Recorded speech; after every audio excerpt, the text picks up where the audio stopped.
جی بسم اللہ والصلاة والسلام علی رسول اللہ اللہم صلی علی نبینا محمد عبدک و رسولک صلی علی المؤمنین والمؤمنات والمسلمین والمسلمات اللہم لک الحمد و لک الشکر اللہم ربنا آتنا فی الدنیا حسنہ وفی الآخرۃ حسنہ وقنا عذاب النار وادخلنا الجنۃ مع الابرار یا عزیز و یا غفار یا رب العالمین۔ یا اللہ جو کہا جائے سنا جائے، یا اللہ اپنی رحمت و کرم کے ساتھ قبول و مقبول فرما، یا اللہ جو غلطیاں ہیں اس کو معاف فرما اور ہمارے بیٹھنے کو قبول فرما، رسول اللہ صلی اللہ علیہ وسلم کی زندگی کی اتباع نصیب فرما اور ہماری زندگیوں میں عملی دین نصیب فرما۔ بے شک عبادت کا دین کسی حد تک انسان کی زندگیوں میں آ جاتا ہے، لیکن معاملات کا دین ایک مشکل دین ہے، اور اس سیرت کو سمجھنے کے لیے اصل اس کا مقصد ہی یہی ہے کہ ہم رسول اللہ صلی اللہ علیہ وسلم کی زندگی کے وہ تاریخی اسپیکٹس کو سمجھ لیں کہ جو آپ علیہ الصلوۃ والسلام کی زندگی میں آپ علیہ الصلوۃ والسلام نے اتنے تھوڑے وقت میں اتنی بڑی ذمہ داری کو جو اللہ تعالیٰ کی طرف سے دیے گئی تھی آپ علیہ الصلوۃ والسلام کو، اور آپ علیہ الصلوۃ والسلام نے اس کو نبھایا، اور اس سلسلے میں اپنی پوری زندگی کی اپنا سب کچھ قربان کیا،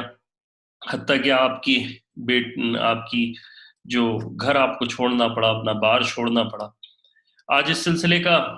22واں سیشن ہے، اور ہم رسول اللہ صلی اللہ علیہ وسلم کی زندگی کے اس مقام تک پہنچے تھے کہ ہم غزوہ بدر کے بارے میں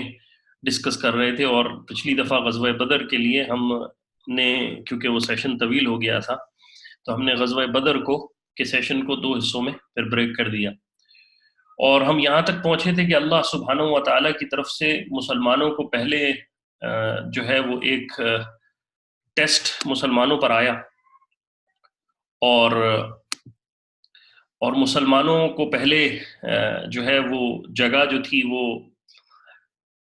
ایسی جگہ کفار آ گئے جہاں پر ان کے لیے بہترین جگہ تھی، اور پانی بھی وہاں موجود تھا، اور مسلمانوں کے لیے جو وہ جگہ ملی جہاں پر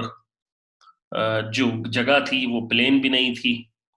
اور اللہ تعالیٰ کے ایک نظام ہے کہ اللہ تعالیٰ اپنے مومنوں کو، خصوصاً اصحاب رسول کو، کیونکہ ان کے درجات بہت زیادہ ہیں اس لیے ان پہ ٹیسٹ بھی بہت زیادہ اللہ تعالیٰ کی طرف سے آئے، اور جب یہ جنگ شروع ہوئی تھی تو اللہ تعالیٰ کی طرف سے عجیب نظام یہ کہ کہاں 313 بالکل ہینڈ ٹو ماؤتھ جو آپ کی جنگی سامان ہوتا ہے اس کے ساتھ، اور کہاں پورا ایک لشکر تیار ایکوپڈ موجود تھا، لیکن اللہ سبحانہ و تعالیٰ کی طرف سے مسلمانوں پر پہلے اللہ تعالیٰ نے 300 پھر 1000 اور پھر بعض روایت میں 5000 تک صحابہ رضی اللہ عنہ کی مدد اور اللہ کے رسول علیہ الصلوۃ والسلام کی مدد کے لیے فرشتے بھیجے، اور وہ فرشتے براہ راست لڑائی میں شریک ہوئے، اور کیونکہ فرشتے نوری مخلوق تھے ان کو لڑنا آتا نہیں تھا، اس لیے اللہ تعالیٰ نے قرآن کریم میں اس کا تذکرہ کہیں فرمایا ہے کہ ان کی گردنوں پر آپ وار کریں، اس لیے اصحاب رسول کہتے تھے کہ ایسے ایسے بھی ایونٹ آئے کہ ہم نے دیکھا کہ ان کی گردنوں پہ نشان ہوتے تھے۔ اسی بدر کی لڑائی میں بعض اصحاب رسول یہ کہتے تھے کہ جنگ کے اندر ہم تلوار کھینچتے تھے اور گردنیں گرتی تھیں، اور ہمارے سامنے یہ بھاگتے تھے اور بالکل سامنے ایسے لاغر نظر آتے تھے یہ لوگ کفار، جو کہ بس ہم ان کو مارنا ہم نے شروع کر دیا۔ اور اسی سلسلے میں ایک مسلمانوں کا ایک بہت بڑا دشمن تھا امیہ بن خلف، یہ مسلمانوں کا شدید ترین دشمن تھا، اور رسول اللہ صلی اللہ علیہ وسلم کا شدید ترین دشمن تھا۔ اس کو سعد بن معاذ رضی اللہ عنہ نے، جس کا میں نے پہلے بھی ذکر کیا تھا، انصاری صحابی تھے، یہ زمانے میں آئے تھے، اور انہوں نے ذکر کیا تھا کہ مجھے رسول اللہ صلی اللہ علیہ وسلم نے ایک دفعہ یہ کہا ہے کہ تیرا قتل ہوگا، اور جب یہ اسی وجہ سے یہ بدر کی لڑائی میں جانے کو تیار نہیں تھا، لیکن ابو جہل جس کی کنیت ابو الحکم بھی تھی، ابو جہل تو اللہ کے رسول علیہ الصلوۃ والسلام نے نام دیا تھا، اس نے اس کو تانے دیے اور کہا کہ تو بہترین سواری لے کے چل میرے ساتھ، ہمارے ساتھ، اور اگر تو پریشانی سمجھے تو واپس پلٹ آنا، لیکن اگر تم ابھی نہیں جاؤ گے تو مکے والوں کی ہمت ٹوٹ جائے گی۔ بہرحال جب اللہ تعالیٰ نے نصیب میں بدبختی رکھی ہو، اور اسی طرح اللہ تعالیٰ نے مسلمانوں کے ہاتھوں ان کا حشر برباد کرنا ہونا اس دن لکھ دیا تھا، تو یہ بدر کے مقام پر پہنچ گیا۔ جب یہ سامان باندھ رہا تھا اس وقت بھی اس کی بیوی ام صفان نے کہا تھا کہ دیکھو تمہیں یاد نہیں تمہارے نصران جو یسربی دوست تھا، یعنی انصاری جو دوست تھا، اس نے تمہیں کیا کہا تھا، اور اس نے کہا کہ نہیں مجھے خوب یاد ہے، میرا ارادہ جانے کا نہیں ہے، لیکن کچھ دیر آگے چلوں گا اور اس کے بعد واپس آ جاؤں گا، لیکن یہاں تک کہ یہ جو تھا بخاری شریف کے اندر ہی اس روایت میں ہے کہ یہ اس کا ارادہ نہیں تھا جانے کا، اور اس نے یہی کہا کہ میں واپس آ جاؤں گا، لیکن اس طرح منزلیں طے کرتا ہوا یہ بدر تک پہنچ گیا۔ جب بدر میں آئے اور لڑائی شروع ہو گئی تو سیدنا بلال رضی اللہ عنہ نے، جس کو امیہ بن خلف انتہا سے زیادہ تکلیفیں دیتے تھے مکہ میں اور گرم پتھروں پر لٹایا کرتے تھے، بلال رضی اللہ عنہ نے انصاری صحابہ کو للکارا اور کہا ہے یا انصار، آپ میری مدد کے لیے اس دشمنان خدا اور رسول سے میری مدد کے لیے آئیے۔ عبد الرحمن ابن عوف رضی اللہ عنہ جو کہ بڑے جلیل القدر صحابہ میں سے ہیں اور بدر میں بھی شریک رہے اور عشر مبشرہ میں بھی ان کا ذکر ہے، وہ یہ کہتے ہیں کہ مجھے کیونکہ میری امیہ بن خلف سے پرانی دوستی تھی تو میں نے اس کے بیٹے کا ہاتھ پکڑ لیا اور اس کو اپنی طور پر امان میں رکھنا چاہا۔ تو کفار اور عبد الرحمن ابن عوف کہتے ہیں میرے پاس کچھ ذرائع بھی تھی، جو جنگی سامان میں نے دشمنوں سے پکڑا تھا وہ بھی میرے ہاتھ میں تھی، تو میں نے ان کو اس کو بچانے کے لیے امیہ بن خلف کو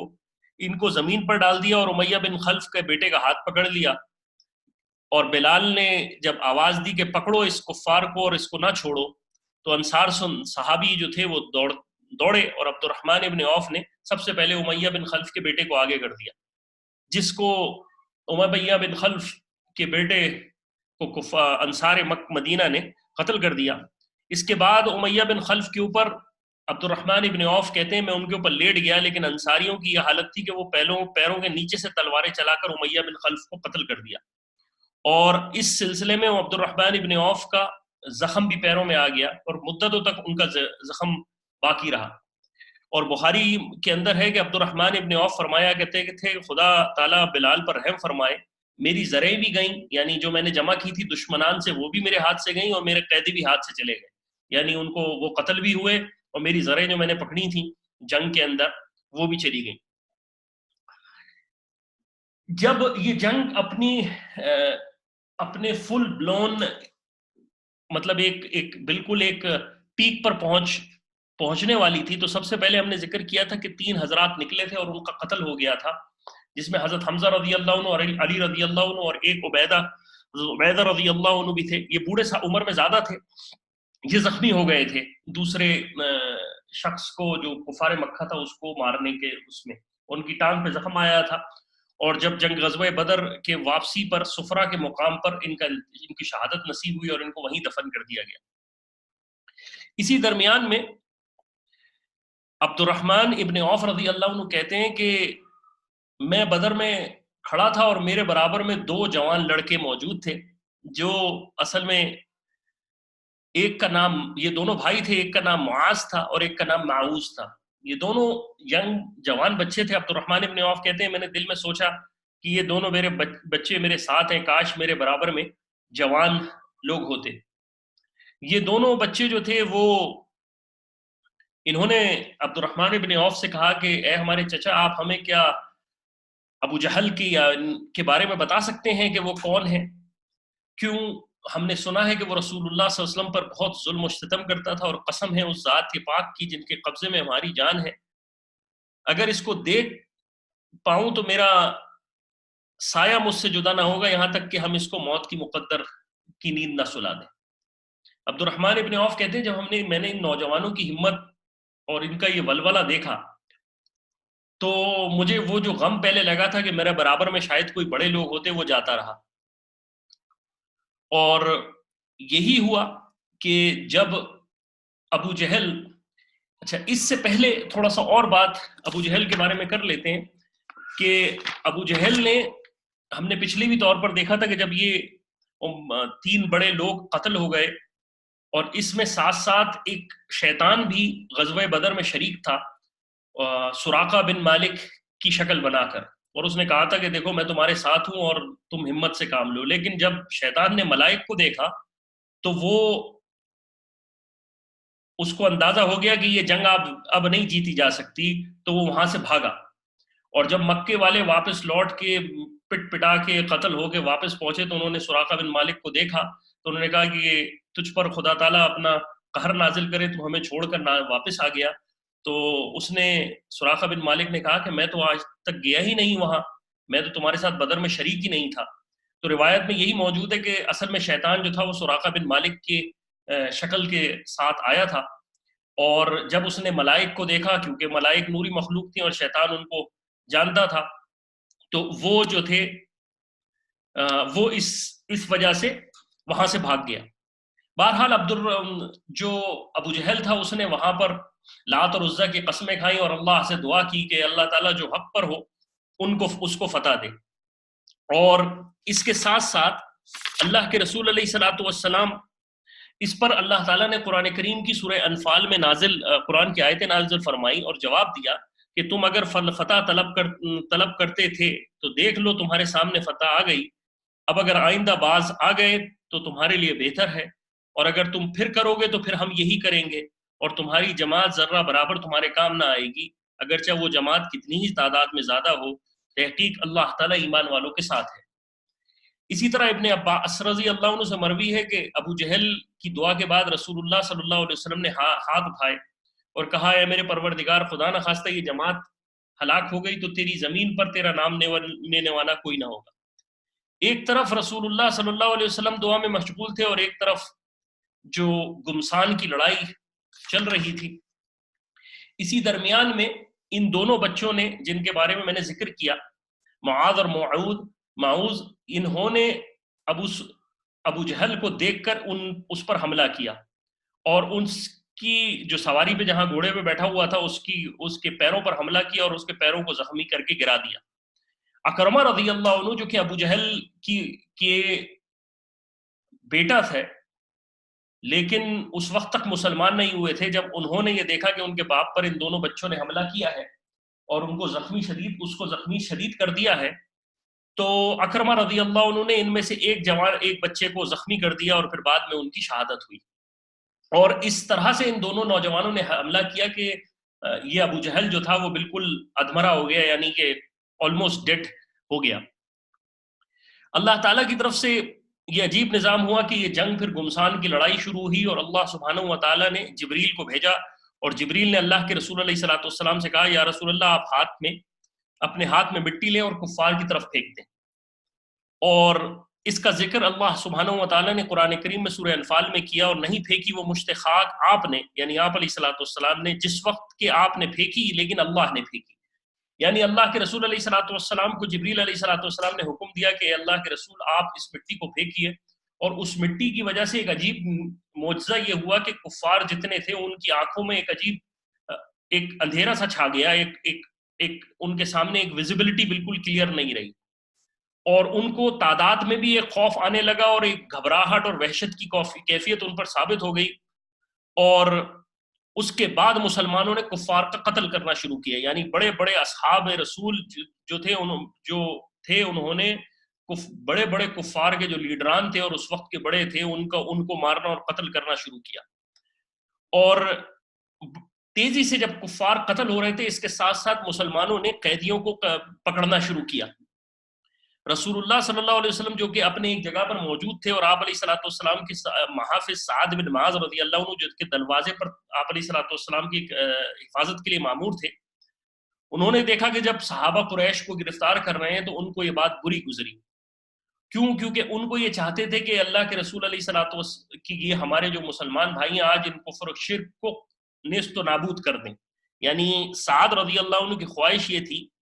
کہ آج ان کو بخشا نہ جائے، ان کو قیدی نہ بنایا جائے، بلکہ آج اللہ اور ان کے رسول کے دشمنوں کو آج ختم کر دیا جائے. جب اللہ کے رسول علیہ الصلوۃ والسلام نے دیکھا کہ سعد رضی اللہ عنہ کو کچھ ناگوار گزر رہا ہے تو آپ نے پوچھا سعد کیا تمہیں کفار کا گرفتار ہونا تمہیں اچھا نہیں لگ رہا؟ تو سعد رضی اللہ عنہ نے کہا کہ خدا کی قسم یا رسول اللہ یہ پہلا حادثہ ہے جو اللہ تعالیٰ نے اہل شرک پر نازل کیا ہے. میرے نزدیک خدا کے ساتھ شرک کرنے والوں کا قتل اور خوریزی اس سے زیادہ محبوب ہے کہ ان کو قتل کر دیا جائے. یہ سیرت الحشام کے اندر واقعہ موجود ہے، اور اس کی وجہ بھی یہی ہے کہ اللہ تعالیٰ نے بھی شرک و کفر سے بیزاری کا اظہار کیا ہے. بہرحال اللہ کے رسول علیہ الصلوۃ والسلام نے کچھ حضرات کو جنگ کے اندر قتل کرنے سے منع کیا تھا. ابن عباس رضی اللہ عنہ کہتے ہیں کہ رسول اللہ صلی اللہ علیہ وسلم نے ہمیں تنبیہ کی تھی کہ کچھ لوگ ایسے ہیں جو کہ زبردستی لائے گئے ہیں تو ان حضرات کو ان کو نہ مارنا۔ ان میں ایک شخص تھا ابو بختری کے نام سے، اور ابو بختری پہ جب اس شخص کو آپ علیہ الصلوۃ والسلام نے منع کیا تھا کہ اگر اس کو پاؤ تو تم اس کو قتل نہ کرنا، یہ اپنی مرضی سے نہیں آیا۔ لیکن ہوا یہ کہ اس کے ساتھ ایک شخص اور بھی تھا انصاری، صحابہ نے کہا کہ ہم نہیں جانتے، ہمیں اللہ کے رسول نے تجھے امان دینے کو کہا ہے، منع قتل کیا، اس شخص کو نہیں۔ بہرحال یہ شخص رسول اللہ اس شخص نے ابو بختری نے کہا کہ دیکھو تم یا تو مجھے بھی چھوڑو، اس شخص کو بھی چھوڑ دو، یہ میرا دوست ہے، لیکن میں ایسا نہیں چاہوں گا کہ خدا کی قسم کہ میں اپنے ساتھی کو چھوڑ دوں کہ کل مکہ کی عورتیں مجھے تانا دیں کہ فقط اپنی جان بچانے کے لیے اپنے رفیق کو چھوڑ دیا، اپنے دوست کو چھوڑ دیا۔ اور یہ کہتا وہ آگے بڑھا، لیکن انصاری صحابہ نے اس کا کام تمام کر دیا۔ اور اس کے بعد انصاری صحابہ اللہ کے رسول کے پاس گئے اور فرمائے اللہ کے رسول، جو صحابی تھے حضرت مجزر رضی اللہ عنہ، انہوں نے کہا اللہ کے رسول خدا کی قسم میں جو ہے اس کو بچانا چاہ رہا تھا، لیکن اس نے مجھ پہ حملہ کیا اور بہرحال پھر یہ اپنی موت اپنی زندگی جو تھا وہ ختم کر دی۔ جب مسلمانوں کو پر اللہ تعالیٰ نے فتح دینا شروع کی اور مسلمانوں نے بڑے بڑے کفار کے جو لوگ تھے، سرداران تھے، ان کو قتل کیا، ابو جہل، تو اللہ کے رسول علیہ الصلوۃ والسلام نے اعلان کیا کہ کوئی مجھے ابو جہل کے بارے میں بتائے کہ اس ابو جہل کہاں ہے۔ عبداللہ ابن مسعود رضی اللہ عنہ کہتے ہیں کہ اللہ کے رسول علیہ الصلوۃ والسلام نے، کیونکہ اللہ کے رسول علیہ الصلوۃ والسلام ابو جہل کا سر دیکھنا چاہتے تھے، عبداللہ ابن مسعود رضی اللہ عنہ کہتے ہیں میں لاشوں میں تلاش کر رہا تھا تو میں نے دیکھا کہ یہ روایت بخاری میں بھی ہے اور حاکم کے اندر بھی ہے کہ ابن مسعود رضی اللہ عنہ کہتے ہیں کہ میں نے دیکھا کہ اس کے اندر یہ جو ابن مسعود رضی اللہ عنہ کہتے ہیں میں نے دیکھا کہ جسم کے اندر تھوڑی جان باقی ہے۔ بہرحال پہچان گئے عبداللہ ابن مسعود، تو بخاری کے اندر روایت ہے کہ ابن مسعود نے ابو جہل کی گردن پر پیر رکھ کر کہا کہ ذلیل اور رسوا کیا تجھ کو کیونکہ تو کہ اللہ کا دشمن تھا۔ اور بعد میں آپ نے عبداللہ ابن مسعود رضی اللہ عنہ نے اس کا سر کاٹا اور اللہ کے رسول علیہ الصلوۃ والسلام کو عرض کیا کہ یا رسول اللہ یہ ہے سر اللہ کے دشمن ابو جہل کا۔ آپ علیہ الصلوۃ والسلام نے فرمایا قسم ہے اس خدا کی جس کے سوا کوئی معبود نہیں، یہی ابو جہل کا سر ہے۔ اور ہاں قسم ہے خدا کی جس کے سوا کوئی معبود نہیں، یہی ابو جہل کا سر ہے۔ آپ علیہ الصلوۃ والسلام نے 3 مرتبہ کیا اور اس کے بعد آپ علیہ الصلوۃ والسلام نے اللہ کا شکر ادا فرمایا، اور ایک روایت میں آپ علیہ الصلوۃ والسلام نے سجدہ شکر فرمایا، اور ابن ماجہ کی روایت میں ہے کہ آپ علیہ الصلوۃ والسلام نے 2 رکعت شکرانے کے ادا کیے۔ ایک روایت میں تھوڑی سی تفصیل ہے کہ ابو جہل پہ جب ابن مسعود نے جب ابو جہل کو دیکھا کہ یہ شخص جو ہے اس کی جسم میں تھوڑی سی جان باقی ہے، تو ابو جہل کے سینے پر بیٹھ گئے۔ تو ابو جہل نے آنکھیں کھولی اور کہا کہ اے بکریاں چلانے والے، تو بڑے اونچے مقام پر آ کے بیٹھا ہے۔ میں نے کہا، یعنی ابن مسعود رضی اللہ عنہ کہتے ہیں میں نے کہا کہ قسم ہے اس ذات کی جس نے مجھے اس پر قدرت دی ہے۔ پھر کہا، ابو جہل نے اس سے سوال کیا یہ بتاؤ کہ کس کو فتح نصیب ہوئی؟ تو عبداللہ ابن مسعود نے کہا کہ خدا تعالیٰ نے اللہ اور اس کے رسول اللہ کے رسول کو فتح دی ہے۔ تو پھر ابو جہل نے پوچھا تیرا کیا ارادہ ہے؟ تو عبداللہ ابن مسعود نے کہا کہ میرا ارادہ ہے تیری گردن کو اللہ کے سامنے، رسول کے سامنے پیش کروں گا، تیری گردن اتاروں گا۔ تو ابو جہل نے کہا کہ اچھا، پھر یہ جو سردار کی گردن ہے وہ سردار ہی کی تلوار سے کٹنی چاہیے، یہ میری تلوار ہے، اس سے میرا سر کاٹنا یہ بہت تیز ہے، اور جب میرا سر کاٹو تو یہ دیکھنا کہ میری گردن جو ہے تھوڑی سی نیچے، یعنی بالکل کندھے کے ساتھ سے کاٹنا، کیونکہ یہ سردار کی گردن ہے اور یہ گردن اونچی نظر آنی چاہیے۔ اور جب تم اللہ کے رسول علیہ الصلوۃ والسلام کے پاس واپس ہو تو میرا پیغام پہنچا دینا کہ آج کے دن اس وقت میرے دل میں آپ کے لیے بغض اور عداوت آج پہلے سے کہیں زیادہ ہے، یعنی میری نفرت اس وقت آپ علیہ الصلوۃ والسلام سے نعوذ باللہ بہت زیادہ ہے۔ ابن مسعود رضی اللہ عنہ نے بہرحال بعد میں اسی کی تلوار سے اس کا سر اتار دیا، اور اللہ کے رسول علیہ الصلوۃ والسلام نے ابن مسعود رضی اللہ عنہ کو وہ تلوار ابن مسعود رضی اللہ عنہ کو ہی عطا فرمائی۔ اللہ کے رسول علیہ الصلوۃ والسلام نے ایک جگہ یہ بھی فرمایا کہ یہ جو میری امت کا فرعون تھا، اور یہ فرعون موسیٰ کے فرعون سے زیادہ سخت تھا، کیونکہ موسیٰ کے فرعون نے جب وہ ڈوب رہا تھا تو اس نے کہا تھا کہ اللہ میں تیرے موسیٰ کے رب پر ایمان لے کے آئے، یہ اس نے کہا تھا، لیکن اس کی عداوت اور کفر جو تھا اپنے مرنے کے اوپر بھی رسول اللہ صلی اللہ علیہ وسلم کے لیے اور اسلام کے لیے اتنا ہی زیادہ تھا۔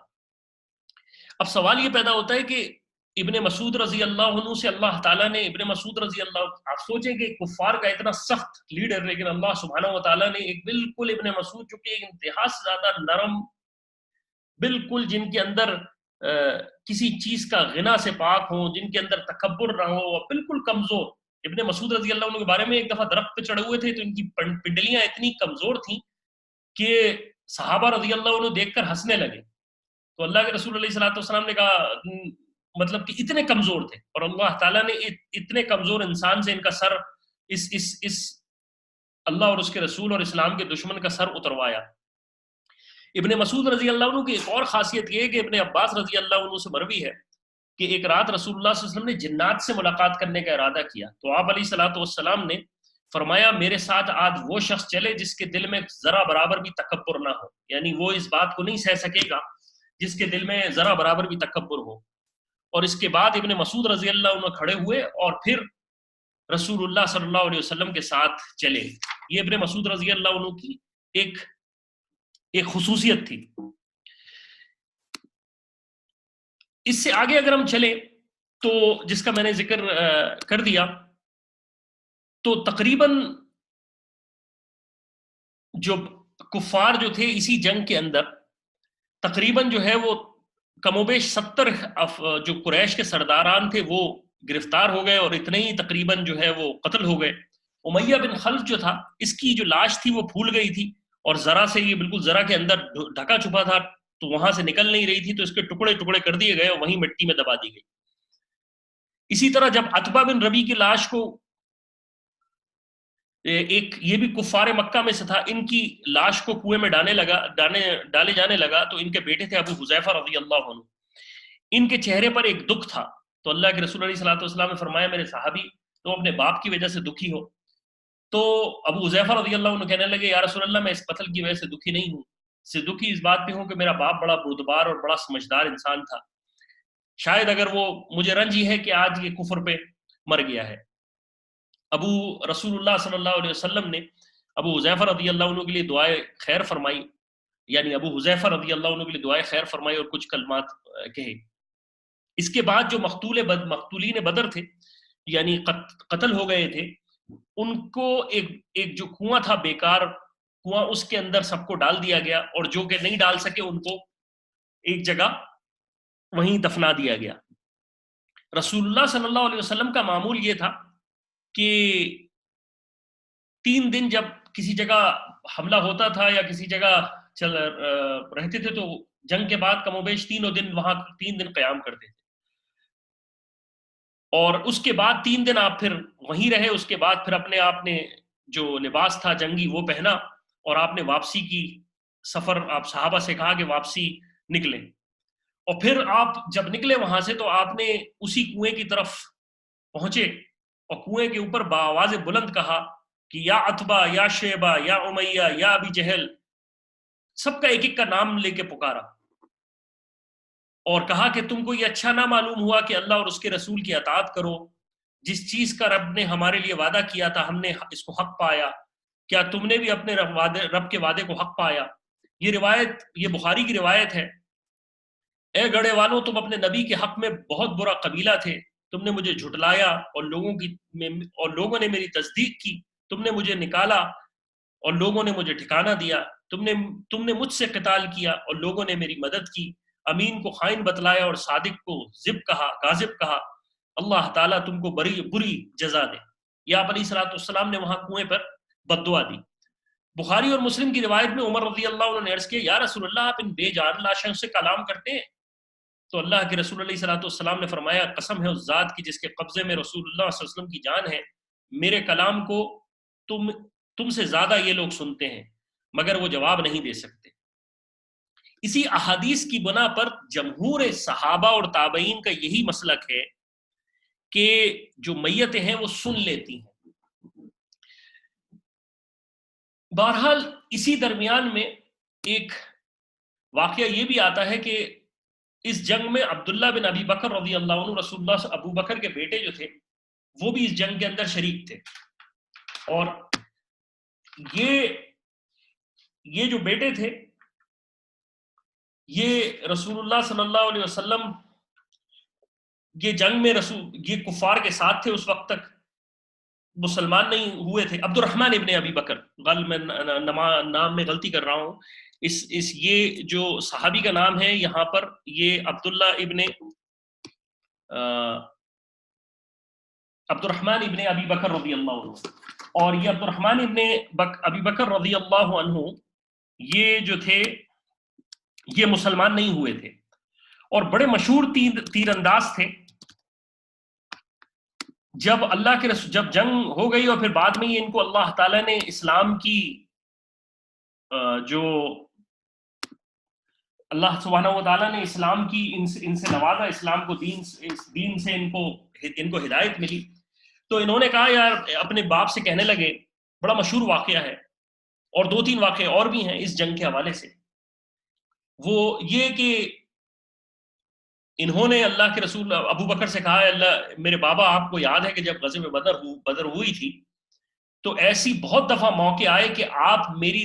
تیر کے بالکل نشانوں پر تھے، یعنی میں آپ کو اس وقت اگر میں چاہتا تو آپ کا کام تمام کر دیتا، لیکن میں نے اپنے آپ میرے باپ تھے اس لیے میں نے چھوڑ دیا۔ تو ابو بکر صدیق رضی اللہ عنہ کہتے ہیں کہ خدا کی قسم اگر تو میری تلوار کی زد میں آ جاتا تو میں تجھے ہرگز نہ چھوڑتا۔ اور اس کے علاوہ ایک اور قول بھی ہے کہ عبد الرحمن ابن ابو بکر رضی اللہ عنہ نے اس دن مسلمانوں کو پکارا اور کہا کہ کوئی شخص ہے جو میرے مقابلے پہ آئے،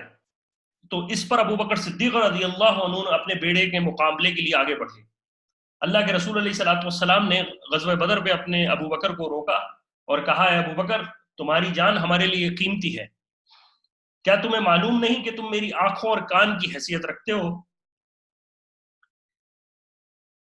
بہرحال یہ عبد الرحمن ابن ابی بکر رضی اللہ عنہ بعد میں گرفتار ہوئے اور انہوں نے پھر مشرف اسلام ہوئے، اللہ تعالیٰ نے ان کو اسلام عطا فرمایا۔ اب رسول اللہ صلی اللہ علیہ وسلم نے یہاں سے جب بدر کی لڑائی پر آپ علیہ الصلوۃ والسلام نے، تو آپ علیہ الصلوۃ والسلام نے قاصد جو تھا عبداللہ بن رواحہ رضی اللہ عنہ کو اور زید بن حارث رضی اللہ عنہ کو مدینہ منورہ بھیجا کہ جاؤ جا کے اعلان کر دو کہ اللہ تعالیٰ نے فتح مسلمانوں کو عطا فرمائی۔ اسامہ رضی اللہ عنہ کہتے ہیں یہ بشارت ہمارے کان میں اس وقت پڑی جب رسول اللہ صلی اللہ علیہ وسلم کی صاحبزادی اور حضرت عثمان رضی اللہ عنہ کی اہلیہ حضرت رقیہ رضی اللہ عنہ کو ہم مٹی دے رہے تھے، یعنی انہی کی تیمارداری کے لیے، اور انہی کو کیونکہ وہ بیمار تھیں اس لیے سیدنا عثمان رضی اللہ عنہ اس جنگ میں شامل نہیں ہو سکے تھے، تو جب ان کو دفنایا جا رہا تھا اس وقت مدینہ منورہ میں خبر ملی، اور زید رضی اللہ عنہ مسلح پہ کھڑے ہوئے اور کہہ رہے تھے کہ مارا گیا عتبہ بن شیبہ، مارا گیا ربی بن شیبہ بن ربی، ابو جہل بن ہشام، ابو بختری بن ہشام، ابو امیہ بن خلف، اور یہ تمام کے تمام صحابہ، یہ تمام کے تمام کفار کے لوگ مارے گئے۔ تو صحابہ رضی اللہ عنہ جو مدینے میں انہوں نے کہا کہ کیا تم سچ کہتے ہو؟ تو زید بن حارث رضی اللہ عنہ نے کہا کہ خدا کی قسم میں بالکل سچ کہتا ہوں، اور یہ بات مسلمانوں کو بہرحال وہاں پر اطلاع ملی۔ اس کے بعد جب رسول اللہ صلی اللہ علیہ وسلم روحہ کے مقام پر پہنچے تو کچھ صحابہ رضی اللہ عنہ مسلمانوں کے جو مدینہ منورہ سے تھے وہ مسلمانوں کو پیش کی مبارکباد دینے کے لیے آئے اور اللہ کے رسول علیہ الصلوۃ والسلام کو مبارکباد دی۔ اس پر ایک صحابی رضی اللہ عنہ ہے سلمہ بنت سلمہ، انہوں نے کہا کہ کس چیز کی مبارکباد دیتے ہو؟ خدا کی قسم ہمارا تو واسطہ جو تھا وہ بڑھیوں سے پڑا، یعنی بوڑھیوں سے پڑا، یہ تو رسی میں بندھے ہوئے تھے اور ہم نے ان کو اونٹوں کی طرح ہم نے ان کو ذبح کر دیا۔ تو رسول اللہ صلی اللہ علیہ وسلم نے ان کی یہ بات کہہ کر مسکرائے اور فرمایا یہی تو تھے مکہ کے سادات اور اشراف جن کو آج یہ مسئلہ نصیب ہوا۔ اس کے بعد آپ علیہ الصلوۃ والسلام کو کیونکہ قیدی ہاتھ لگے اور مال غنیمت ہاتھ لگا، تو مسئلہ یہ آیا کہ کس طرح سے ان کی ڈسٹریبیوشن کی جائے. جوان یہ کہتے تھے کہ ہم لڑے ہیں اور بوڑھے یہ کہتے تھے کہ ہمارے تجربات ہیں، لیکن اللہ کے رسول علیہ الصلوۃ والسلام نے کہا کہ میں اس وقت تک فیصلہ نہیں کرتا جب تک کہ اللہ کا حکم نہ آ جائے. اور اس کے بعد سورہ انفال کی آیت نازل ہوئی کہ آپ مال غنیمت کا حکم، آپ سے لوگ مال غنیمت کا حکم پوچھتے ہیں، آپ کہہ دیجئے مال غنیمت اللہ اور اس کے رسول کا ہے. یعنی مال کے اصل مالک تو اللہ اور اس کے رسول ہیں، اور وہ جس طرح چاہیں تقسیم کر دیں. جب آپ علیہ الصلوۃ والسلام واپس پہنچ رہے تھے تو مقام صفرہ کے مقام پر آپ نے تمام مسلمانوں میں برابر مال تقسیم کر دیا، اور 8 صحابی ایسے تھے جن کو آپ علیہ الصلوۃ والسلام نے بدر میں حاضر نہیں ہوئے تھے، لیکن ان کا بھی حصہ ڈالا گیا. اس میں حضرت عثمان بن عفان رضی اللہ عنہ بھی تھے، جن کی اہلیہ یعنی رسول اللہ صلی اللہ علیہ وسلم کی جو بیٹی تھی وہ بیمار تھی. اس کے علاوہ طلحہ بن عبید رضی اللہ عنہ، جن کو رسول اللہ صلی اللہ علیہ وسلم نے ابو سفیان کے قافلے کی خبر دینے کے لیے بھیجا تھا. اسی طرح سعید بن زید رضی اللہ عنہ، یہ بھی ابو سفیان کے قافلے کی لینے کے لیے گئے تھے. ابو لبابہ رضی اللہ عنہ، ان کو رسول اللہ صلی اللہ علیہ وسلم نے واپس کر دیا تھا مدینہ منورہ میں، کیونکہ ان کو مدینہ منورہ کا ایک مطلب رسول اللہ صلی اللہ علیہ وسلم کا نائب بنا دیا تھا. عاصم بن عدی رضی اللہ عنہ، ان کو بھی رسول اللہ صلی اللہ علیہ وسلم نے مدینہ کے باہر کے علاقے کا نائب بنا دیا تھا. حارث بن حاتب کو بھی واپس کر دیا تھا. اور اسی طرح حارث بن سما اور خواد بن جبیر رضی اللہ عنہ، یہ وہ صحابہ ہیں جن کو غزوہ بدر میں شریک نہیں ہوئے، لیکن رسول اللہ صلی اللہ علیہ وسلم نے ان کو ویلتھ میں حصہ دیا. جب رسول اللہ صلی اللہ علیہ وسلم صفرہ کے مقام پر پہنچے تو رسول اللہ صلی اللہ علیہ وسلم نے قیدیوں میں نصر بن حارث ایک شخص تھا، اس کے قتل کا حکم دیا. اور صفرہ سے چل کر مقام عرق بن زیبہ پر پہنچے تو عقبہ بن ابی محیط کے قتل کا حکم دیا. اور یہ دونوں وہ لوگ تھے جو کہ انتہا سے زیادہ اسلام کے دشمن تھے اور رسول اللہ صلی اللہ علیہ وسلم کو اپنی زبان سے، اپنے ہاتھ سے ایذا پہنچاتے تھے. عتبہ بن ابی محیط کے بارے میں ہے کہ رسول اللہ صلی اللہ علیہ وسلم جب سجدے میں تھے تو یہ وہ شخص تھا جس نے اونٹ کی اوجڑی لا کے رکھی تھی اور آپ علیہ الصلوۃ والسلام کا گلا گھونٹا تھا. ابی نعیم میں صحیح سند کے ساتھ ابن عباس رضی اللہ عنہ سے مروی ہے کہ عقبہ بن ابی محیط یہی وہ شخص تھا جس نے ایک دفعہ رسول اللہ صلی اللہ علیہ وسلم پہ نعوذ باللہ چہرے پر تھوکا بھی تھا. تو آپ علیہ الصلوۃ والسلام نے باقی قیدیوں کو چھوڑ کر ان 2 حضرات کو اپنے سفر میں، بدر کے سفر سے واپسی میں مدینے سے پہلے ہی قتل کروا دیا. جب مسلمانوں میں قیدی تقسیم ہو گئے تو اللہ کے رسول علیہ الصلوۃ والسلام نے حکم دیا کہ دیکھو آپ جو ہے وہ اپنے جو قیدی ہیں ان کے ساتھ رحم کا معاملہ کرنا، اور جو آپ خود کھاتے ہو وہی ان کو کھلانا. بلکہ ایک صحابی رضی اللہ عنہ ہے مصعب بن عمیر رضی اللہ عنہ کے عینی بھائی، یعنی یہ ایک ان کے بھائی تھے، وہ بھی قیدی بنے تھے. یہ ایک انصاری قیدی تھے. تو انصاری صحابی جو تھے وہ صبح شام بہت تھوڑی سی روٹی ان کے لیے ہوتی تھی، لیکن وہ خود ان کو روٹی دیتے تھے. حالانکہ ان کے غلام بن گئے تھے، قیدی بن گئے تھے، لیکن وہ خود نہیں کھاتے تھے اور ان کے لیے پیش کر دیتے. وہ قیدی تھے اور ان کو شرم محسوس ہوتی تھی کہ بھائی میں قیدی ہوں اور تم میرے ساتھ یہ سلوک کرتے ہو. تو یہ صحابی رضی اللہ عنہ کہتے ہیں، انصاری صحابی، کہ مجھے اللہ کے رسول علیہ الصلوۃ والسلام نے ہمیں حکم یہی کیا ہے کہ قیدیوں کے ساتھ بہتر سلوک کیا جائے. اور یہی ہمارے دین کی خوبصورتی بھی ہے کہ انصاف، ہمارے ہاں دین کے اندر انصاف بہت ضروری ہے، اور اگر انصاف نہ ہو تو ہر چیز کا بگاڑ پیدا ہوتا ہے. بہرحال رسول اللہ صلی اللہ علیہ وسلم نے مدینہ پہنچ جانے کے 15 روز بعد صحابہ رضی اللہ عنہ سے مشورہ چاہا، اور آپ علیہ الصلوۃ والسلام نے مشورہ، صحابہ رضی اللہ عنہ سے مشورہ یہ چاہا کہ بھائی اب ان قیدیوں کے ساتھ کیا کرنا چاہیے، اور بڑے صحابہ سے مشورہ طلب کیا. حضرت عمر رضی اللہ عنہ نے عرض کیا یا رسول اللہ، 2-3 روایت ہیں اس بارے میں. سب سے پہلے ایک روایت یہ کہ اللہ کے رسول علیہ الصلوۃ والسلام نے کہا کہ حضرت عمر نے کہا یا رسول اللہ، میں مناسب یہ سمجھتا ہوں کہ ان سب کی گردن اتار دی جائے. اور صحیح من مسلم میں ابن عباس رضی اللہ عنہ سے روایت ہے کہ حضرت عمر رضی اللہ عنہ نے کہا یا رسول اللہ، ہر شخص اپنے عزیز کو قتل کرے. یعنی جیسے قوم موسیٰ کے اوپر یہ مسئلہ آیا تھا کہ جب انہوں نے اللہ کی حکم عدولی کی تھی تو ایک دوسرے کا بھائی دوسرے کو قتل کرتا تھا، اسی طرح آپ جو ہے اللہ کے رسول علیہ الصلوۃ والسلام اجازت دے کہ میرا جو رشتہ دار ہے میں اس کو قتل کروں، علی کا جو رشتہ دار ہے وہ علی قتل کرے اور جو جس کا رشتہ دار ہے اس کو قتل کرے. اور میں یا رسول اللہ یہ آپ حضرت عمر رضی اللہ عنہ نے، لیکن اللہ کے رسول علیہ الصلوۃ والسلام نے اور رائے مانگی. تو ابو بکر صدیق رضی اللہ عنہ نے کہا یا رسول اللہ یہ لوگ ہمارے ہی قوم کے لوگ ہیں، میری رائے یہ ہے کہ ان کو فدیہ دے کر آزاد فرما دیں. عجب نہیں کہ اللہ تعالیٰ ان کو اسلام کی ہدایت دے دے اور یہی لوگ کفار کے مقابلے میں ہماری معین اور مددگار ثابت ہو. اللہ کے رسول علیہ الصلوۃ والسلام نے اس رائے کو پسند فرمایا. عبداللہ ابن مسعود رضی اللہ عنہ فرماتے ہیں رسول اللہ صلی اللہ علیہ وسلم نے ابو بکر اور عمر کی رائے سنی اور پھر کہا کہ اے عمر تیری رائے، تیری شان جو ہے وہ نوح علیہ الصلوۃ والسلام اور موسیٰ علیہ الصلوۃ والسلام کی طرح ہے، کہ جنہوں نے اپنی قوم کے بارے میں یہ دعا کی تھی کہ جیسے نوح علیہ الصلوۃ والسلام نے دعا کی تھی کہ اے میرے پروردگار مت چھوڑے زمین پر کافروں میں کسی بھی بسنے والے کو، کہ تو اگر چھوڑ دے گا تو یہ لوگ تیرے بندوں کو گمراہ کریں گے اور انہیں گمراہ کریں گے. اور اسی طرح پھر موسیٰ علیہ الصلوۃ والسلام نے دعا مانگی تھی کہ اے ہمارے پروردگار مٹا دے ان کے مالوں کو اور ان کو مہر کر دے ان کے دلوں پر کہ نہ ایمان لائیں یہاں تک کہ دردناک عذاب کو دیکھیں. تو حضرت عمر رضی اللہ عنہ کا جو قاعدہ تھا وہ یہ تھا کہ ان کو قتل کر دیا جائے. تو رسول اللہ صلی اللہ علیہ وسلم نے کہا کہ اے میرے صحابی عمر تیری مثال جو ہے اس امت میں جو آنے والے نبی ہیں، تیری شان اس طرح کی ہے کہ نوح علیہ الصلوۃ والسلام اور موسیٰ علیہ الصلوۃ والسلام والا جو مشورہ ہے وہ تو مجھے دیتا ہے. اور اسی طرح ابو بکر صدیق رضی اللہ عنہ کے بارے میں کہا ہے ابو بکر تیری شان ابو ابراہیم علیہ الصلوۃ والسلام اور اسماعیل عیسیٰ علیہ الصلوۃ والسلام جیسی ہے، جنہوں نے یہ دعا مانگی کہ بس جس نے میری پیروی کی وہ مجھ سے وابستہ ہے اور جس نے میری نافرمانی کی تو آپ بڑے کثیر المغفرت ہیں اور کثیر الرحمت ہیں کہ اس کو ایمان کی توفیق دے سکتے ہیں. اور اسی طرح حضرت عیسیٰ علیہ الصلوۃ والسلام نے بیان کیا تھا، دعا مانگی تھی کہ اللہ آپ ان کو عذاب دیں تو یہ آپ کے بندے ہیں اور آپ ان کے مالک ہیں، اور اگر آپ ان کی مغفرت فرمائیں تو بڑے غالب اور حکمت والے ہیں، جس مجرم کو چاہے معاف فرما دیں اور آپ کی معافی حکمت سے خالی نہیں ہو سکتی. بہرحال رسول اللہ صلی اللہ علیہ وسلم رحمۃ للعالمین تھے. آپ علیہ الصلوۃ والسلام نے ابو بکر صدیق رضی اللہ عنہ کے مشورے کو قبول فرمایا. ایک روایت میں ترمذی کے اندر ہے کہ اللہ کے رسول علیہ الصلوۃ والسلام کو جبریل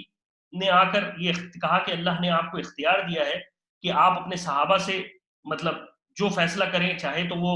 فدیہ لے کے چھوڑ دیں چاہے ان کو قتل کر دیں، لیکن اگر انہوں نے فدیہ دے کے چھوڑا تو آگے جا کر ان کی شہادتیں ہوں گی. تو صحابہ رضی اللہ عنہ نے کہا یا رسول اللہ اگلے سال جس کو شہادت ملے گی وہ ان کے لیے شہادت ہی معتبر تھی. لیکن اس کے بعد اللہ سبحانہ و تعالیٰ کی طرف سے سورہ انفال کی آیتیں نازل ہوئیں اور اللہ تعالیٰ کا ایک بظاہر ایک غصہ ان آیات کے اندر اترا، اور جس کے اندر اللہ تعالیٰ نے فرمایا کہ کسی نبی کے لیے لائق نہیں کہ اس کے پاس قیدی آئیں یہاں تک کہ ان کو قتل کرے اور زمین میں ان میں خوب ان کا خون بہائے. تم دنیا کی مال و منال چاہتے ہو اور اللہ آخرت کی مصلحت چاہتا ہے. اللہ غالب اور حکمت والا ہے. اگر اللہ کا نوشتہ مقدر نہ ہو چکا ہوتا تو اس چیز کے بارے میں جو تم نے لی ہے ضرور تم پر عذاب پہنچتا. یہ اللہ تعالیٰ کی طرف سے سخت ایک آیت نازل ہوئی، اور جب اللہ کے رسول علیہ الصلوۃ والسلام پر یہ آیت نازل ہوئی اور ابو بکر صدیق رضی اللہ عنہ کو پتہ چلا تو اللہ کے رسول علیہ الصلوۃ والسلام بھی رو رہے تھے اور ابو بکر صدیق رضی اللہ عنہ بھی رو رہے تھے کہ اللہ تعالیٰ کی طرف سے سخت بات آئی ہے.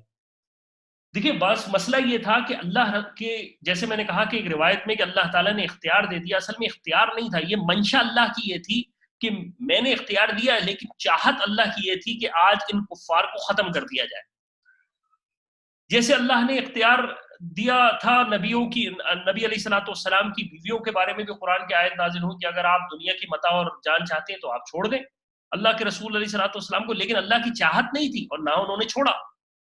تو کہنے کا مقصد یہ ہے کہ جس طرح ایک انسان اپنی اولاد کو چوائس دیتا ہے لیکن وہ چوائس اصل میں دینا نہیں چاہتا، بلکہ وہ یہ دیکھنا چاہتا ہے کہ میرا بیٹا کیا کر رہا ہے یا میری بیٹی کیا ڈیسیجن لے گی، اور اس کے اوپر اس پر سختی بھی کرتا ہے اگر وہ غلط ڈائریکشن کی طرف جانا چاہ رہا ہے. تو اللہ تعالیٰ کی طرف سے یہ سخت بات نازل ہوئی اور یہ کہا گیا کہ اگر آپ مشورہ نہ کرتے تو یہ عذاب آ جاتا.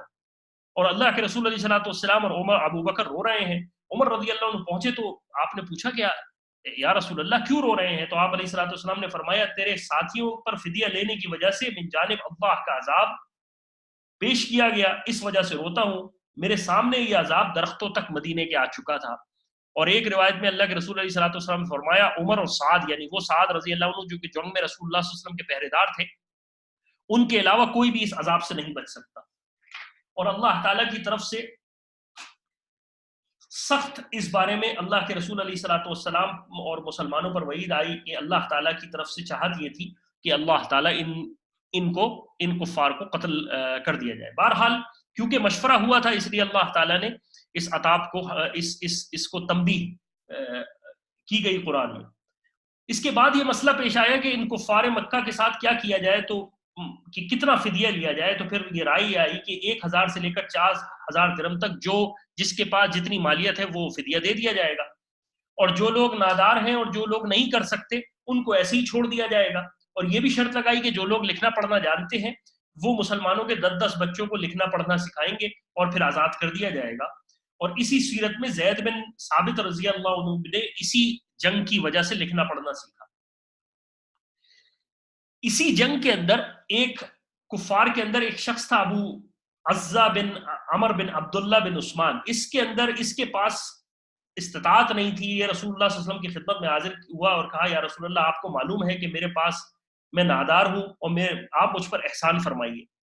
تو آپ علیہ الصلوۃ والسلام نے احسان فرمایا اور اس کو بلا فدیہ کے یعنی بغیر کسی رقم کے چھوڑ دیا. لیکن آپ علیہ الصلوۃ والسلام نے اس پر شرط رکھی کہ تم کفار کی ہمارے مقابلے میں کوئی مدد نہیں کرو گے. اس نے آپ علیہ الصلوۃ والسلام کی شان میں کچھ اشعار بھی کہے، لیکن پھر یہ اسلام نہیں لے کے آیا اور غزوہ احد کے اندر یہ قتل ہوا. جب یہاں سے آگے چل کے کفار بھی انتظار میں تھے کہ مکہ کے اندر کیا ہوا، تو جب مکے والوں کو یہ خبر ملی، سب سے پہلے ایک شخص تھا حسمان خزائی، یہ مکہ کے اندر پہنچا اور اس نے کہا کہ مارا گیا عتبہ، مارا گیا شیبہ، مارا گیا ابو جہل، مارا گیا امیہ بن خلف. تو صفوان بن امیہ جو کہ ایک دشمن تھا وہ اس وقت حتیم میں بیٹھا ہوا تھا اور اس نے کہا یہ کوئی دیوانہ ہو گیا ہے،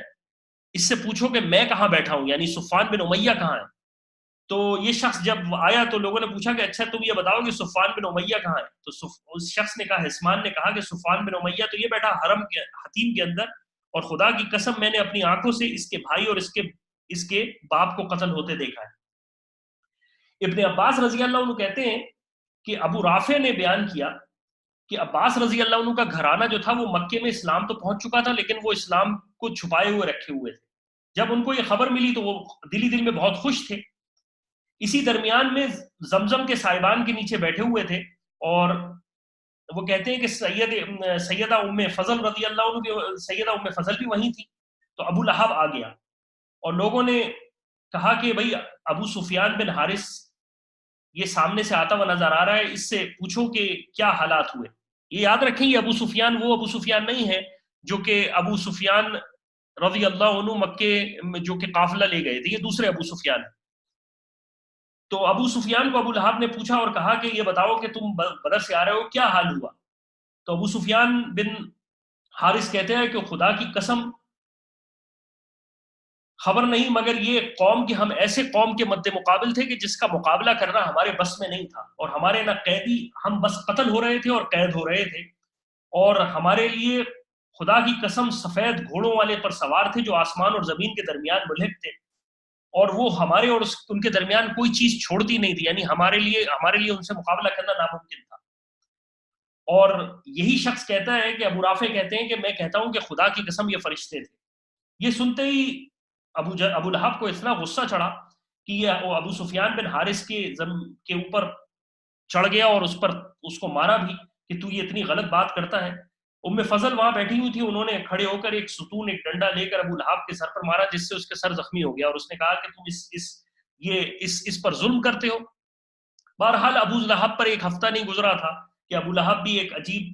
بیماری کا، ایک پھوڑے کا شکار ہوا اور اس کا انتقال، یہ کفر میں ہی اس کا انتقال ہوا. اس کی لاش میں اس قدر بدبو بھر گئی کہ 3 دن بعد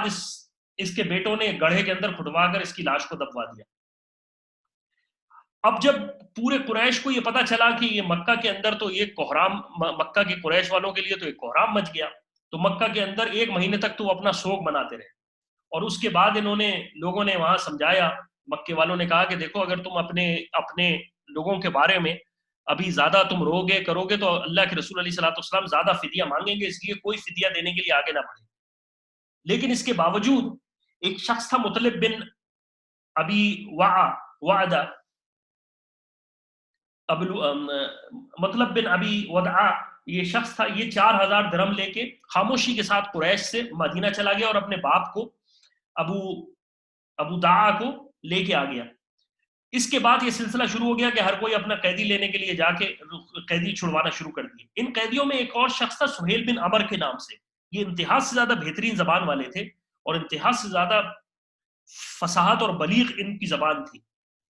حضرت عمر رضی اللہ عنہ نے کہا یا رسول اللہ آپ اس شخص کی مجھے اجازت دیجیے، یہ بہت بولتا ہے اور اس کی زبان بھی زبردست ہے، میں اس کے دو نیچے کے دانت اکھاڑ دیتا ہوں تاکہ اس کو تاکہ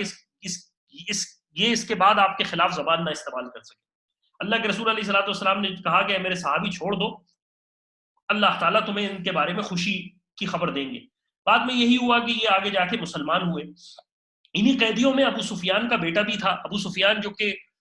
کہ قافلہ لے کے جا رہے تھے، جن کے قافلے پر رسول اللہ صلی اللہ علیہ وسلم کا اصل میں ارادہ تھا۔ یہ ابو سفیان کا ایک بیٹا جو تھا وہ قتل ہو گیا اور ایک بیٹا عمر جو تھا اس کو یہ جو تھا وہ قیدی بن گیا۔ تو ابو سفیان سے لوگوں نے کہا کہ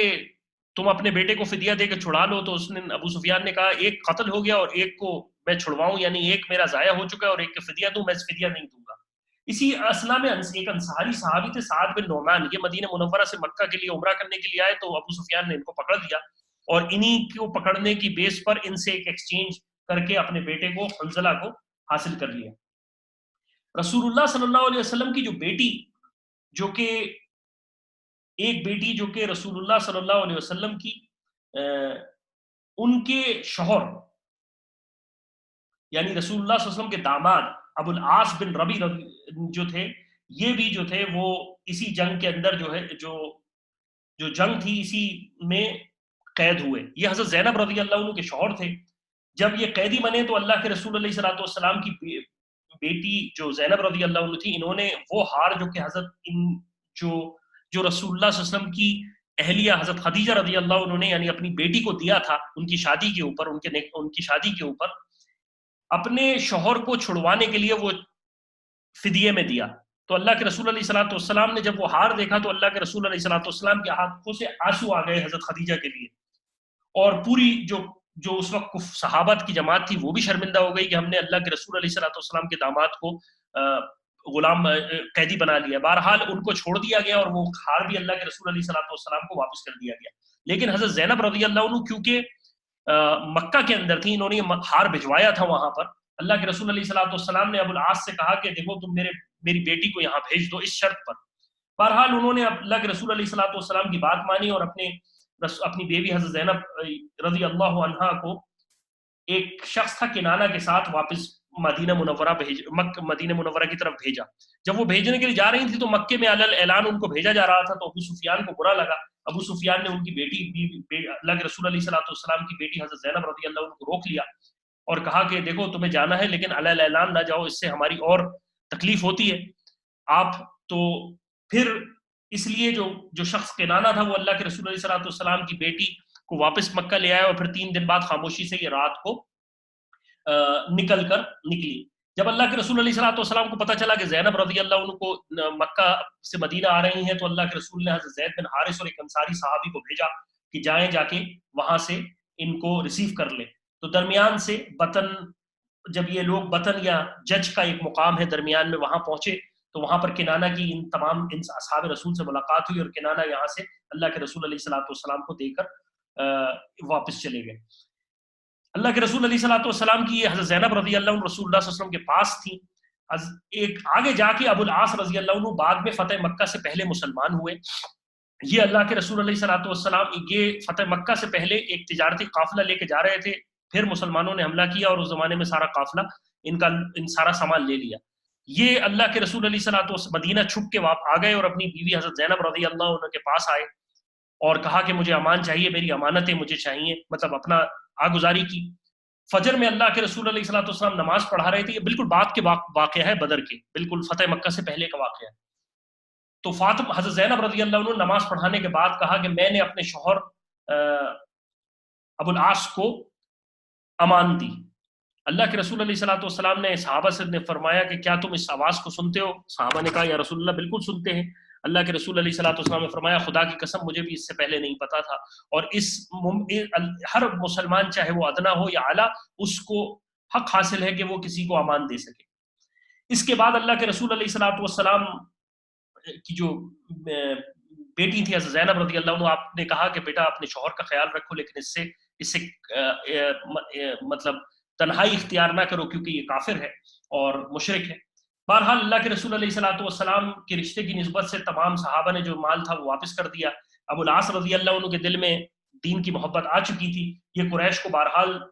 مکہ پہنچے، سارا سامان دیا اور کہا کہ خدا کی قسم میں اس وقت ہی مسلمان ہو جاتا لیکن تم مجھ پر الزام لگاتے، لیکن بہرحال میں گواہ بناتا ہوں کہ اللہ اور اس کے رسول جو ہیں وہ اللہ یہ دین جو ہے یہ میں اسلام کو قبول کرتا ہوں۔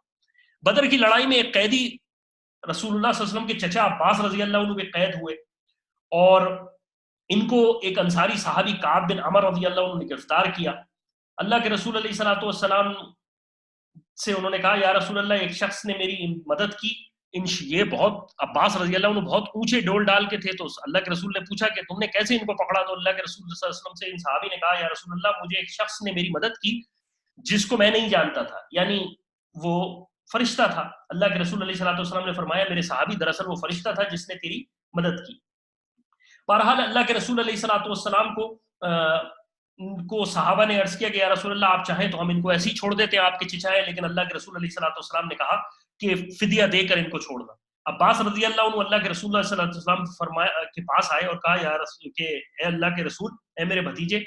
تجھے پتا ہے میرے پاس کہاں مال ہے؟ میری اور میری بیوی کے پاس کوئی مال نہیں۔ تو اللہ کے رسول علیہ الصلوۃ والسلام نے فرمایا اچھا میرے چچا، وہ مال کہاں ہے جو تم اور تمہاری بیوی نے فضل نے دفن کیا ہوا ہے؟ عباس رضی اللہ عنہ حیران رہ گئے اور کہا کہ بے شک میں گواہی دیتا ہوں تو اللہ کا رسول ہے کہ میرے اور میری بیوی کے علاوہ اس کا کوئی علم نہیں تھا۔ اسی طرح ایک اور صحابی رضی اللہ عنہ عقیل رضی اللہ عنہ جو اللہ کے رسول علیہ الصلوۃ والسلام کے رشتہ داروں میں سے تھے، ان کو بھی 80 اوقیہ کے اوپر چھوڑ دیا گیا۔ اور ایک اور صحابی ہیں، یہ اللہ کے رسول علیہ الصلوۃ والسلام کے پاس آئے اور اللہ کے رسول علیہ الصلوۃ والسلام سے کہا یا رسول اللہ مجھے چھوڑ دیجئے، یہ نام ہے نوفل بن حارث، مجھے چھوڑ دیجئے، میں گواہی دیتا ہوں کہ میرے پاس کچھ بھی نہیں ہے۔ تو اللہ کے رسول علیہ الصلوۃ والسلام نے فرمایا تیرے وہ نیزے کہاں ہیں جو تو جدہ میں چھوڑ کے آیا ہے؟ تو اس شخص نے کہا کہ خدا کی قسم، ان شخص نے بھی کہا یا رسول اللہ میں گواہی دیتا ہوں تیرے سوا کوئی اللہ کا رسول ہے کہ میرے علاوہ کوئی نہیں ہے جو کہ اس کو جانتا ہے۔ اور پھر انہوں نے وہ نیزے دیے جس کی تعداد تقریباً 1000 تھی، وہ فدیے میں دے کر وہ نیزے آپ علیہ الصلوۃ والسلام نے انہیں چھوڑا۔ ایک شخص تھا عمیر بن وہب، یہ اسلام کا شدید ترین دشمن تھا۔ جب مکے والوں نے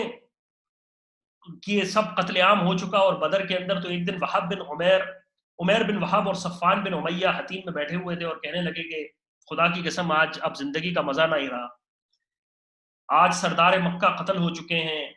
ہمارے بچوں کے ذمہ ہمارا قرض ہے، کوئی جا کے رسول اللہ صلی اللہ علیہ وسلم کو قتل کرا آتا۔ تو عمیر نے کہا کہ خدا کی قسم میرے پاس میرے بچوں کا قرض ہے، اگر میرے پاس یہ نہیں ہوتا تو میں رسول اللہ صلی اللہ علیہ وسلم کو قتل کرنا تھا۔ صفوان بڑا خوش ہوا، اس نے کہا کہ تو جا،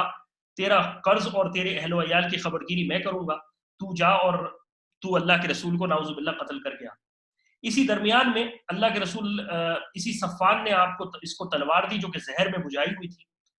عمیر جو تھا یہ وہ شخص تھا، یہ رسول اللہ صلی اللہ علیہ وسلم کے قتل کرنے کی نسبت سے مدینہ منورہ کی مسجد نبوی کے دروازے پر پہنچا۔ عمر رضی اللہ عنہ نے دیکھتے ہی دل میں سوچا کہ بھانپ لیا آپ نے ارادہ، آپ نے سوچا میں اس کو ابھی اس کا تلوار سے اس کا گردن اتار دیتا ہوں، لیکن اللہ کے رسول علیہ الصلوۃ والسلام نے کہا اس کو آنے دو۔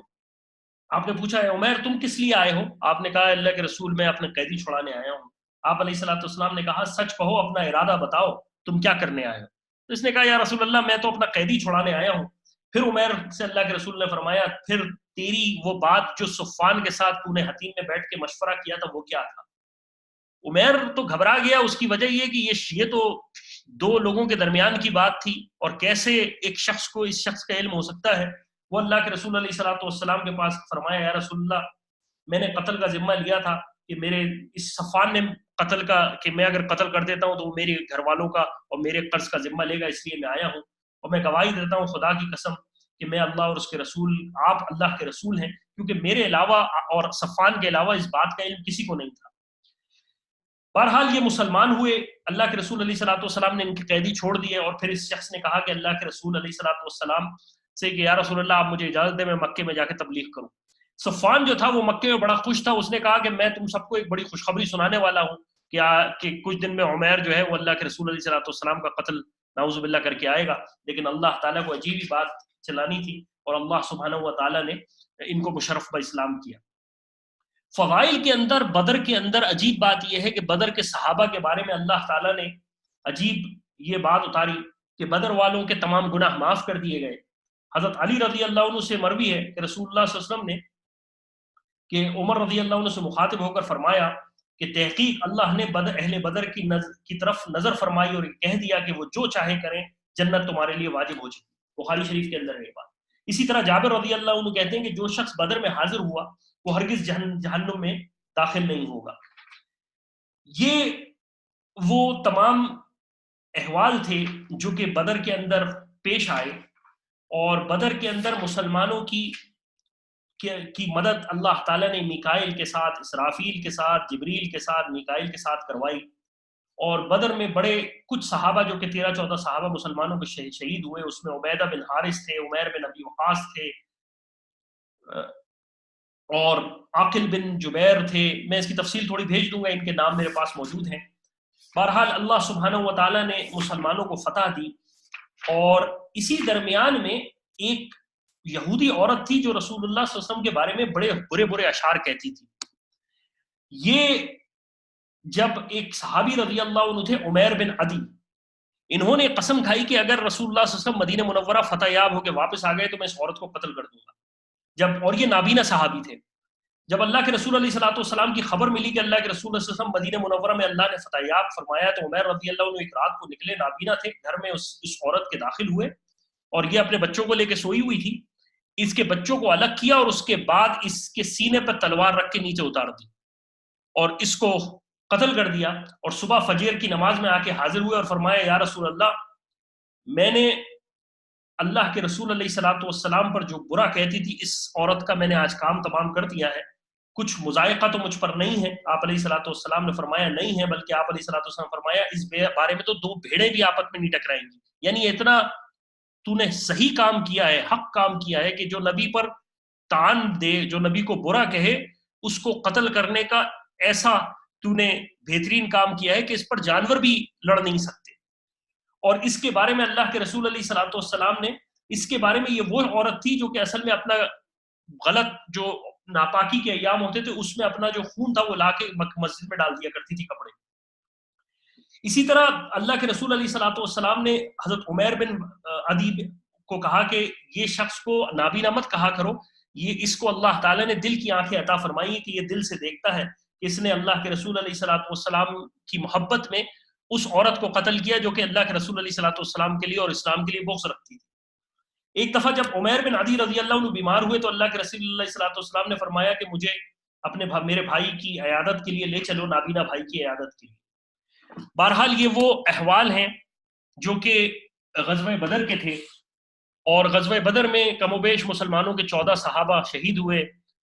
کفار کے 70 کے قریب لوگ مارے گئے،